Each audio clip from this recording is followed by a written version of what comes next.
तर मंडळी काल रविवार होता, तर तुमच्याही घरातून असा आवाज आला का? नमस्कार मंडळी, स्वागत आहे तुमचं आपल्या अजून एका नवीन ब्लॉगमध्ये. तर काल होता संडे म्हणल्यावर काय तर स्पेशल झालंच पाहिजे. तर घरी आणलं होतं चिकन, आणि चिकन खायचा अचानकच मूड झालेला, तोही संध्याकाळी. मग संध्याकाळी म्हटलं तेवढंच एक टायमापुरतं करायचं होतं. तर त्याच्यासाठी आणलं होतं अर्धा किलो चिकन. तर चिकन आणलंय म्हटल्यावर इथं घेतला मी पटकन कांदा चिरून, आणि पातेल्यात तेल टाकून, तेल तापल्यावर तो चिरलेला कांदा होता तो लगेच टाकून घेतला, आणि तो चांगला लालसर होईस्तोवर भाजून घेतला. आणि मग काय त्यामध्ये टाकली विकतची आलं लसूणची पेस्ट. ते झाल्यानंतर लगेच टाकला एक टोमॅटो बारीक चिरून. ते झाल्यानंतर लगेच तो चांगला भाजून घेतला, आणि भाजून घेतल्यानंतर त्याच्यामध्ये ना असं चांगला टोमॅटो जीर्ण होण्यासाठी त्याच्यामध्ये ना मी तर लगेच मीठही टाकून घेतले, कारण ना मीठ टाकल्यानंतर टोमॅटो हा जीर्ण होतो आणि लगेचही भाजला जातो. म्हणून ना मी तर इथं मीठ टाकून घेतले, आणि मीठ टाकून त्याच्यावर 5 मिनटं झाकून ठेवले. ते झाकून झालं, इथं चांगला टोमॅटो भाजल्यानंतर त्याच्यामध्ये मी छोटा चमच हळद आणि त्या चमच्याने छोटा जिरा पूड टाकले, आणि लगेच त्याच्यामध्ये धना पावडर हे टाकले, कारण की त्यांना टेस्टच येते वेगळीच. ते टाकून झाल्यावर नाही तर मी लगेच 5 मिनटं जरा चांगला मसालाही भाजू दिला. आणि तो मसाला भाजल्यानंतर त्याच्यामध्ये ना इथं वॉश करून ठेवलेलं चिकन होतं ना तेही टाकून घेतले, आणि ते टाकून झाल्यावर ना त्याला अजून एक 5 मिनटं मी झाकण लावून टाकून दिले, कोथिंबीर टाकून. मग ते 5 मिनटांना मी त्याला पाणी सुटोस्तंत वाट बघितली, आणि नंतर 5 मिनटाने त्याला चांगले पाणी सुटल्यानंतर इथं गरम करायला एका साईडला पाणी ठेवले होते ना तेही त्याच्यामध्ये ओतून घेतले.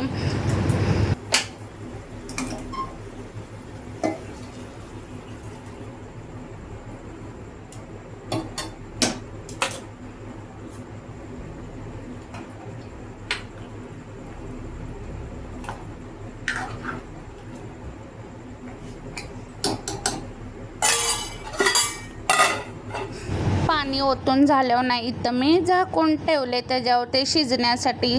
ते शिजते तोपर्यंत मी एकीकडे ना तेच आणि भात करणार होते त्या चिकनच्या पाण्याचा. म्हणून ना मी इथं 2 कांदे मोठे कांदे ना चांगले किसून घेतले.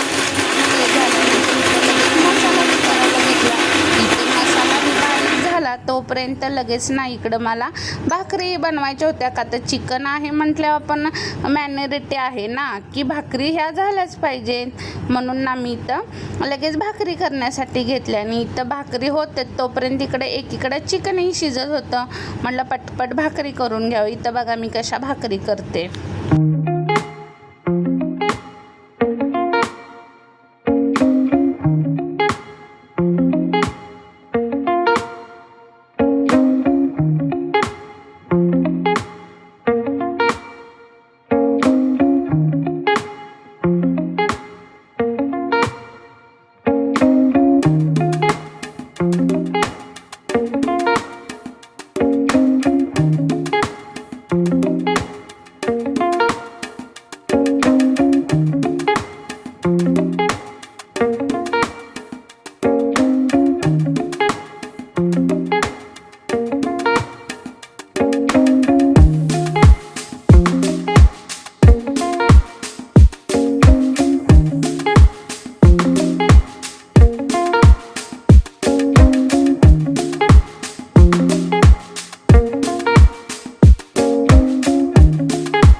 ना माझ्या भाकरी करून झाल्या आणि भाकरी करून झालं तो गरम झालेला तवा होता ना त्याच्यामध्येच मी तेल टाकलं.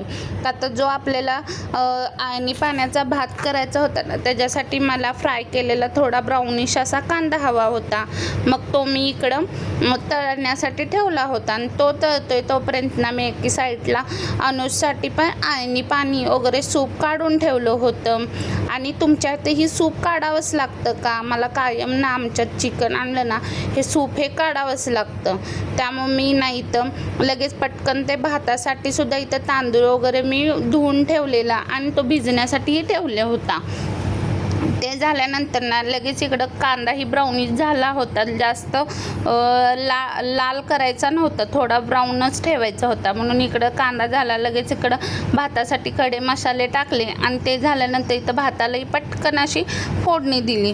आणि भाताची फोडणी होत्याना तोपर्यंत ना इकडं लगेच जो मी वाटण केलं होतं ना रश्शासाठी तो असा म्हणजे जास्त मला रस्सा करायचाच नव्हता का तर जे म्हणजे आपलं सूप होतं ना त्याचाच मी भात करत होते.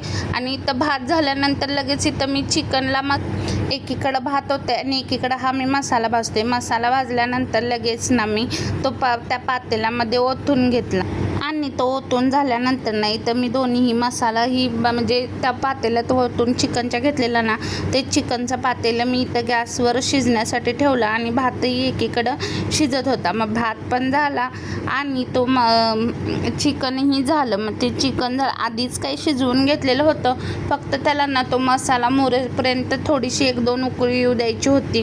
मग तीही येऊ दिली आणि ते झाल्यानंतर ना इथं लगेच आम्ही जेवणासाठी घेतलं होतं का तर आधीच खूप वेळ झाला होता त्यामुळं. आणि अचानक ठरलेले वेळ म्हणजे असा जास्त नव्हता झालेला तरी पण पटकन माझा इथं स्वयंपाक झाला होता का तर नॉनस्टॉप न थांबताना मी ते स्वयंपाक केला होता.